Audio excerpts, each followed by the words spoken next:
దేవుని నామమునకు మహిమ కలుగును గాక. ప్రభునందు ప్రియులరా, మన ప్రభువు రక్షకుడునైన క్రీస్తు యేసు పరిశుద్ధ నామంలో మీ అందరికీ శుభములు. 12వ తేదీ ఏప్రిల్ మాసము 2026వ సంవత్సరం. అద్భుతంగా ఏప్రిల్ మాసం కూడా వెళ్తుంది కదా, మరి యొక్క ఆదివారం వచ్చింది కదా. మనము ఈరోజు నేర్చుకుంటున్న దేవుని గొప్ప అద్భుతమైన వాగ్దానం అంటే ఈస్టర్ పండుగ అయిపోయింది, అన్నీ అయిపోయినాయి. కానీ తర్వాత యేసు ప్రభుల వారు తన ప్రత్యక్షత వారందరికీ ఇంచుమించు 40 దినములు ఆయనకి అనుగ్రహించి ఉన్నాడు. అయితే ప్రభునందు ప్రియులరా, ఇప్పుడు మనం నేర్చుకోవాల్సిన ఈరోజు వాగ్దానము గురి యొద్దకే పరుగెత్తుడి. గురి యొద్దకే పరుగెత్తుడి. చాలా సింపుల్. అయితే ఫిలిప్పీలకు రాసిన పత్రిక 3వ అధ్యాయము 14వ వచనం, పూర్తి వచనము, క్రీస్తు యేసునందు దేవుని ఉన్నతమైన పిలుపునకు కలుగు బహుమానమును పొందవలనని గురి యొద్దకే పరిగెత్తుచున్నాను. ఇది పౌలు రాసింది. మనం ఎలా నేర్చుకోవచ్చు? ఇక్కడ ఫస్ట్ బహుమానము ఏమిటి? క్రీస్తు యేసునందు దేవుని ఉన్నతమైన బహుమానము. అది కాలింగ్ అంటారు. అంటే దేవుడు నిన్ను దేనికి పిలిచాడో అది నువ్వు పొందేదే బహుమానం. అయితే అది పొందవలనని గురి ఎత్తుకు. అంటే ఇటు చూసినా ద కాన్సెప్ట్ ఏంటంటే బహుమానం, the award, the reward, the goal, the achievement, the target నీకు కావాల్సింది. ఎగ్జాంపుల్కి ఈ వాక్యం నేర్చుకునే ముందు ఒకసారి ఇంగ్లీష్ వెర్షన్ మనం చూసినప్పుడు ఫిలిపియన్స్ చాప్టర్ 3:14 మనము ఇంగ్లీష్ స్టాండర్డ్ వెర్షన్ నేను మీకు చదువుతున్నాను. ఎంత సింపుల్గా మనము నేర్చుకోగలుగుతున్నామో అంత సింపుల్గా నేను మీకు నేర్పించడానికి ప్రయత్నం చేస్తున్నాను. కనుక ఇవి లైక్ చేయండి, షేర్ చేయండి, అనేక మందికి పంపించండి. ఓకే. ఐ ప్రెస్ ఆన్ అంటే ఏమంటున్నాడు? Philippians chapter 3:14 I press on అంటే నీవు అది ఎప్పుడు కూడా నిన్ను అదిపి పెట్టి ఉంచాడు. ఎలాగా? ఎగ్జాంపుల్కి, దేవుని బలమైన హస్తము క్రింద దీన మనస్కులై. కారణం ఏంటంటే తగిన సమయమందు మీరు హెచ్చించినట్లు. దేవుడు హెచ్చించాలి అంటే మొట్టమొదట యు ప్రెస్ ఆన్ అంటే ఎంత పెద్ద ఇప్పుడు ఇక్కడి నుంచి తీసుకెళ్ళాం కదా, దాన్ని ఎంత సింప్లిఫై చేయగలుగుతామో అంటే నువ్వు ఎప్పుడు కూడా అదిమి పెట్టినట్లు. అంటే కింద తిరగలి, మరి ఇప్పుడు వారికి తెలియదు కదా, గ్రైండర్లో మిక్సీలు వచ్చినాయి. క్రింద బండరాయి ఉంటుంది, పైన బండరాయి ఉంటుంది, మధ్యలో గుండ్రాయి పెట్టినా కూడా తిప్పినట్లు అలాగన్నమాట. కనుక ప్రెస్ ఆన్. ఏ విధంగా చపాతీ ఇలా ప్రెస్ ఆన్ చేస్తామో రొట్టెగా ఆ విధంగా toward the goal for the prize of the అంటే దేనికి గోల్ అంటే ఆ గోల్లో ఏముంది? ప్రైజ్. కనుక of the upward call of God in Christ Jesus. అయితే దేవుని పిలిపే, కానీ ఎవరి యందు? క్రీస్తు యేసునందు. కనుక ఇప్పుడు మనము ఎలా నేర్చుకోవచ్చు? సింపుల్. ఇప్పుడు మేము కువైట్లో ఉన్నాం, ఇండియా వచ్చాం. కానీ నాకు ఇండియా సిమ్ కావాలి, ఇండియాలో పనిచేస్తుంది, ఎందుకంటే అది ఇండియా సిమ్. కానీ ఈ ఇండియా సిమ్ నేను వెంటనే కువైట్ వచ్చేస్తాను. కనుక ఈ సిమ్ కార్డుకి అంటే ఏ మనము నెట్వర్క్ తీసుకుంటున్నామో అది కువైట్లో పనిచేయాలి. ఎగ్జాంపుల్కి జియో పనిచేస్తుంది అని చెప్పారు, జియో కొనుక్కున్నాను, కువైట్ వచ్చాను, నెట్వర్క్ లేదు. అయితే నా పక్క వాళ్ళందరూ పనిచేస్తున్నాయి, ఇది పనిచేయటంలా చూశాను, అదే కారణం ఏంటి? నేను అడిగాను, వాడు షాపు వాడు తెలిసింది చెప్పాడు, ఇచ్చాడు. కానీ నీకు తెలిసింది అంటకట్టడం కాదు, ప్రాక్టికల్గా అనుభవంగా ఇది పని చేస్తుంది అని నేను చూశాను, అది పని చేస్తుంది. కనుక ద నెక్స్ట్ టైం నేను వెళ్ళినప్పుడు బయోమెట్రిక్ వేసి ఎయిర్టెల్ తీసుకున్నాను, అది పనిచేస్తుంది. ఈ నెంబర్ మీద ఉన్నాయన్నీ పోయినాయి. కారణం ఏంటంటే బ్యాంక్ అన్నీ పోయినాయి. కారణం ఏంటంటే నీవు ఇక్కడ పని చేయగలుగుతున్నావు. నో నో నో నో నీవు ఇక్కడ కూడా పని చేయాలి. ఎగ్జాంపుల్కి ఓడను సిద్ధపరుస్తాం. ఓడ ఒడ్డున చాలా బాగుంటుంది, కానీ ఓడను సిద్ధపరిచేది ఒడ్డున పని చేయడానికి కాదు, దాన్ని సముద్రపు అలల మధ్యలో ప్రయాణించడానికి, ఆవలి తీరము వెళ్ళడానికి. అంటే ఈ ఓడ ఇటుపక్క ఉన్నప్పుడు విలువైంది కాదు, అటు పక్కకి వెళ్ళినప్పుడు, దాని గమ్యస్థానానికి వెళ్ళినప్పుడు అది విలువైనదిగా ఉంటుంది. అలాగే మన జీవితాలు భూలోక సంబంధమైనవిగా అనిపించినప్పటికీ కనిపించినప్పటికీ కొంతకాలం మటుకు మన పౌరసత్వం పరలోకమందున్నది, నిత్య జీవం. కనుక టెంపరరీ వాటి మీద మనము జ్ఞానము కలిగి ఉన్న మనము పర్మనెంట్. కనుక ఈ ఇంటర్వ్యూ కాల్ లెటర్ అడ్రస్ వస్తున్నప్పుడు temporary address, permanent address. Example ఇప్పుడు కువైట్లో అందరినీ ఆధార్ కార్డు అడుగుతున్నారు. కారణం ఏంటి? ఇక్కడ లోన్ తీసుకుని వాళ్ళు వెళ్ళిపోతున్నారు, చిక్కుబడిపోతున్నారు, రావటం లేదు ఇప్పుడు యుద్ధం. మరి ఆధార్ కార్డ్ అంటే ఐడెంటిఫికేషన్ ఇండియా, ఇక్కడ సివిల్ ఐడి అంటే ఐడెంటిఫికేషన్ ఇన్ కువైట్. అంటే ఇది టెంపరరీ, ఇది పర్మనెంట్. అంటే ఏ రోజున అయితే మన జీవితాల్లో మేలైనది కీడైనది అని ఏముండదు. ఈ కీడైనది మేలైనదిగా కొంచెం సేపు అనిపించినప్పటికీ దాని స్వభావం ఎప్పుడు బయటకు వస్తుంది? అంతమంది. కనుక ఆరంభించడం ముఖ్యం కాదు, ముగించడం ముఖ్యం. కనుక చాలాసార్లు ఈ పందెము ఎలా మనము నేర్చుకోవచ్చు? ఈ వాక్యము మళ్ళా ఒక్కసారి చదివితే ఏమంటున్నాడు పౌలు?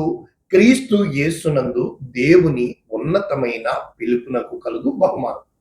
ఈ బహుమానము మొట్టమొదట తను కళ్ళు తెరిచినా కళ్ళు మూసినా తన కనుల ముందు ఆ బహుమానము తనకి ఏది కావాలో, ఏ పిలుపు కోసం పిలువబడ్డాడో తను గుర్తెరగాలి. First point, he should identify. One has to identify. ఆ తర్వాత ఆ ఐడెంటిఫై అయ్యింది తన మైండ్ లో ప్రింట్ అవ్వాలి, హార్ట్ లో ప్రింట్ అవ్వాలి, స్పిరిట్ లో ప్రింట్ అయ్యి చూడగలగాలి. ఎగ్జాంపుల్కి ఒక ప్లానింగ్, ఒక బ్రిడ్జ్ కావచ్చు, బిల్డింగ్ కావచ్చు, వాట్ ఎవర్ ద కన్స్ట్రక్షన్, వాళ్ళు ముందు పేపర్ మీద చూపిస్తారు. అయితే అది వాళ్ళలో బ్లూ ప్రింట్ అంటారు. కానీ అది నెరవేర్పులో కట్టబడిన తరువాత అది అందించబడదు. కనుక ఈరోజు చాలా మంది మనం కళ్ళు కంటున్నాం, కానీ ఆ యొక్క ఆ ప్రాక్టికల్ గా మన జీవితాల్లో పొందుకోకపోవడానికి కారణం ఇప్పుడు మనం నేర్చుకోబోతున్నాం. అసలు ఈ ఫిలిప్పీలకు రాసిన పత్రిక 3వ అధ్యాయము మొదటి వచనము ఎలా మొదలు పెడుతున్నాడు పౌలు అంటే, ఇది అధ్యాయాలుగా చేయబడలేదు, వాళ్ళు డివైడ్ చేశారు. మనం చూసాం. మెట్టుకు నా సహోదరులారా ప్రభువునందు ఆనందించు. అంటే అతను తన ఆనందము కంటే ప్రభువు నందు ఆనందాన్ని ఇచ్చుకుంటాడు. అప్పటి వరకు నేను అనే కాన్సెప్ట్ నుంచి ప్రభువు అనే కాన్సెప్ట్ కి తను మారుతున్నట్లు మనం చూస్తున్నాం. ఎలాగా? ఇకను జీవించువాడను నేను కాను, ఈ శరీరమందు నేను జీవించుచున్న ఈ జీవితము నన్ను ప్రేమించి నా కొరకు ప్రాణము పెట్టిన దేవుని కుమారుడైన క్రీస్తు యేసునందరి విశ్వాసము మూలముగా నేను జీవిస్తాను. అంటే the route what he want to submit అంటూ క్రైస్ట్. కనుక ఏమంటున్నాడు? ఎంత క్షేమముగా రాస్తూ ఇక్కడ శరీరమును ఆస్పదము చేసుకునక, అంటే it is not about my skills but ఆత్మ వలన ఆరాధించు. About the spirit. ఏంటి స్పిరిటు? దేవుడు ఆత్మయున్నాడు కనుక ఏమంటున్నాడు? నేను శరీరమును ఒకవేళ ఆస్పదము చేసుకుంటే మైండ్లీ ఏమంటున్నాడు? ఎలాగ సింపుల్ గా చెప్తున్నాడంటే, నెంబర్ 1, 8వ దినమున సున్నతి పొందితిని, ఆచారాన్ని నెరవేర్చారు. నెంబర్ 2, ఇశ్రాయేలు వంశపు వాడైన బెన్యామీను గోత్రంలో పుట్టి హెబ్రీయుల సంతానమైన హెబ్రీయుడనై ధర్మశాస్త్రము విషయమై పరిశుద్ధుడనై ఆసక్తి విషయంలో సంఘమును హింసించువాడని.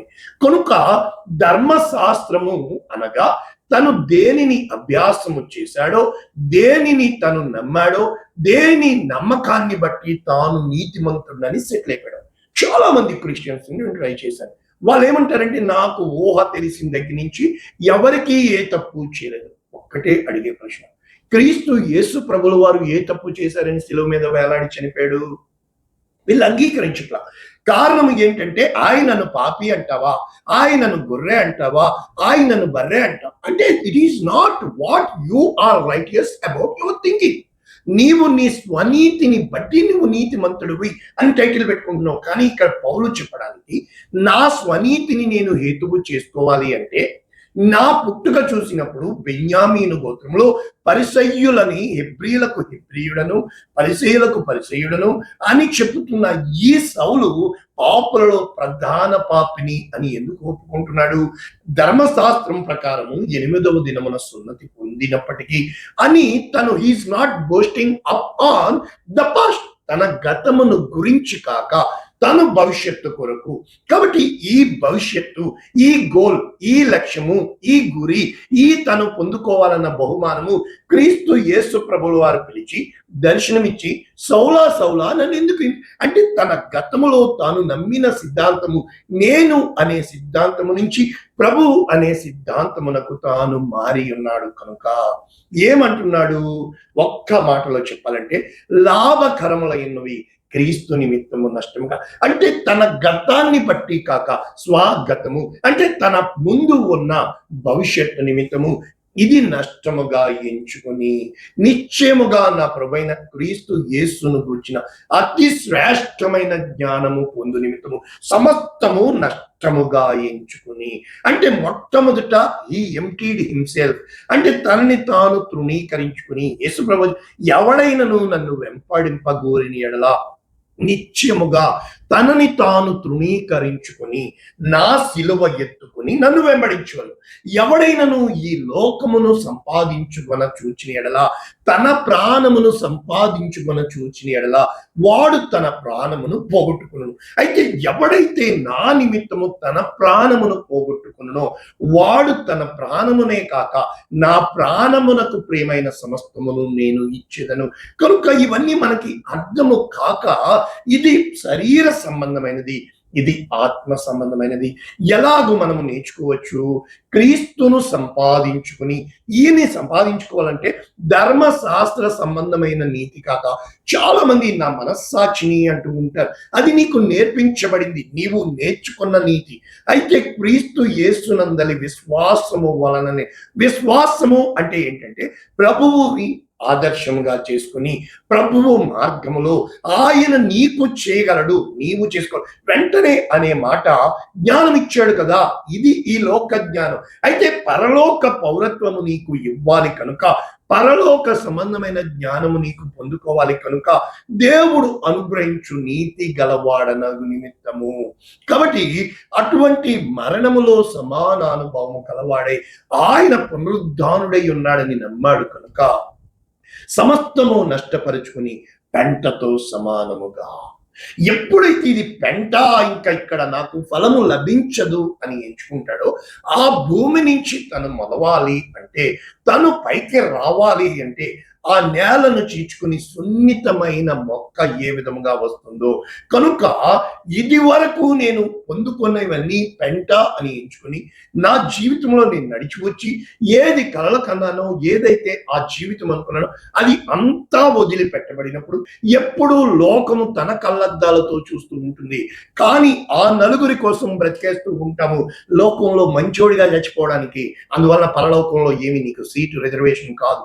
కానీ ఎప్పుడైతే నేను దేని నిమిత్తము క్రీస్తు యేసు చేత పట్టబడుతున్నావు అంటే, ప్రభువునకు ఏది అవసరమో ప్రభువు హృదయము ఎరిగి దానిని పట్టుకోవాలి, అంటే ప్రభువు హృదయాన్ని గెలవాలని.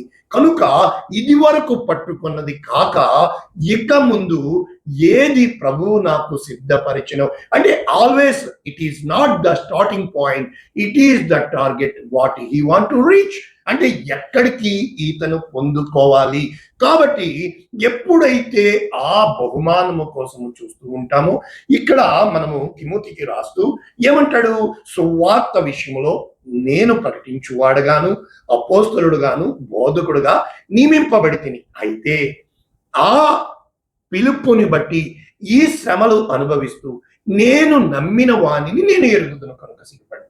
ఎప్పుడైతే ఆయన ఖచ్చితంగా నాకు చేస్తాడు, నన్ను ఎంత మాత్రము తక్కువ వాడిగా చేయడు అని మనము మన యందు విశ్వాసం ఉంచుతామో, ఇక్కడ కొరింథీయులకు రాసిన పత్రిక మొదటి పత్రిక 9:24 ఏమని చెప్తున్నాడు? పందెపు రంగమందు అనేక మంది పరిగెత్తుతారు కానీ ఒక్కడే బహుమానము పొందవలనని మీకు తెలియదా? కనుక నీవు ఎప్పుడు కూడా బహుమానము పొందినట్లుగా, కనుక బహుమానం పొందాలంటే ఫిట్ గా ఉండాలి, ఫ్యామిలీ ప్యాక్ గా ఉండకూడదు, 6 ప్యాక్ గా ఉండాలి. కనుక క్షయమగు కిరీటం పొందుటకు, మనమైతే అక్షయమగు కిరీటం పొందుటకు మిత్తముగా. కనుక గురి చూడని వారి వలె ఖచ్చితంగా నీ ఐ ఫోకస్ ఎక్కడ ఉండాలంటే నీ టార్గెట్ మీద ఉండాలి. కనుక నేను గాలిని కొట్టినట్లు కాదు, అంటే గాలి మధ్యలో ఇది అటు ఇటు వెళ్తూ ఉంటుంది. కాబట్టి నీవు ఆ టార్గెట్ కి ఇప్పుడు రీచ్ అయ్యే మిసైల్స్, మనం థౌజండ్స్ ఆఫ్ మిసైల్స్ మనం చూస్తున్నప్పుడు కిలోమీటర్స్ లో వచ్చి అవి కరెక్ట్ గా టార్గెట్ ని, అంటే దానికి ఎంత వెయిట్ కావాలి, ఎంత ప్రెజర్ కావాలి, ఎంత ఫోర్స్ కావాలి, ఎంత స్పీడ్ కావాలి అనేవి దట్ ఫిజిక్స్. కనుక నేను భ్రష్టుడనైపోదునేమో అని నా శరీరమును నలగొట్టి దానిలో, అంటే మొట్టమొదట తన పట్టణమును పట్టుకున్న వాడి కంటే తన మనస్సును పట్టుకున్నవాడు బాహుబలి అని దేవుని యొక్క వాక్యం సెలవిస్తుంది. కనుక ఈ పౌలు గారు అపోస్తలుల కార్యములు 20:24 ఏమన్నాడు? దేవుని కృప సువార్తను గురించి సాక్ష్యం ఇచ్చుట కొరకు నా పరుగును నేను ప్రభువైన యేసు వలన పొందిన పరిచర్యను తుదముట్టింపవలని, ఆ పిలుపు కొరకు నా ప్రాణమును, నాకు ఇష్టమైన వాటిని, నాకు కష్టమైన వాటిని, నాకు నచ్చనివి అని నేను చూడటం లేదు, కానీ ఆయన నన్ను ఎలాగూ నడిపించినా కూడా ఆ మార్గంలో నడిచి వెళ్ళుటకు. కాబట్టి ఎప్పుడైతే మనము ఆ మార్గంలో నడిచి వెళ్ళడానికి ఇష్టపడతామో, దేవుని యొక్క వాక్యము ఎన్ని నేర్చుకున్న మనము ఒకే ఒక్క మాటలో చెబితే, అద్వితీయ సత్యదేవుడైన దేవుణ్ణి, తాను పంపిన క్రీస్తు యేసు ప్రభుల వారి యందు మన జీవితాన్ని ఎరుగుటే నిశ్చయం. ఎప్పుడైతే క్రీస్తు యేసు ప్రభుల వారి రెవల్యూషన్ నీకు కలుగుతుందో, ఆయనని నీవు గ్రహించగలుగుతావో, ఆయన చేసిన పాప పరిహారార్థ పరిహారం నీకు అర్థమవుతుందో, ఇక ఎన్నడూ వెనక తట్టు తిరిగి చూడవు. ఈ కాలము కొంతకాలం, ఈ పరిస్థితులు కొంతకాలం. ప్రజలు అలాగన్న వాళ్ళు మళ్ళా ఎలా వస్తారు? మొదలు తుదలు అంటే ఎలా ఉంటుందంటే, కుడి ఎడమ అని అనకూడదు. ఒక్క మాటలో అటు తెలీదు ఇటు తెలీదు, మధ్యలో చాలా మంది వస్తారు. మధ్యలో వచ్చే వాళ్ళు మధ్యలోనే పోతారు. ఎప్పుడైతే నీ మూలం నీకు తెలుసో, నీ మూలం కంటే నీకు కావలసింది ఏదో అది నీవు ఎరిగినప్పుడు సమస్తం సాధ్యం. చాలా మంది ఒకటే ప్రశ్న, ఎక్కడి నుండి వస్తున్నావు, ఎక్కడికి వెళ్తున్నావు? అడవులో అబ్రహాం. కానీ అబ్రహాంకి తెలుసు, పునాదులు గల ఆ పట్టణం దేవుడు దేనికి శిల్పి అయి ఉన్నాడు. కనుక ఈ రోజున దేవుని వాక్యము మన జీవితాల్లో నెరవేరాలి అంటే దేవుడు చేయగలడు, అదే విశ్వాసం. దేవుడు నాలో ఉంటాడు, అదే నీది. దేవుని నమ్మాను, అదే నీ నమ్మకం. అప్పుడు ఓడిపోవచ్చు, కానీ ఓర్పుని నేర్చుకుంటావు. గెలుపు గర్వాన్ని ఇస్తుందేమో. ఓర్పు గొప్ప ద్రోహ కార్యాలు చేయకుండా నిన్ను కాపాడు.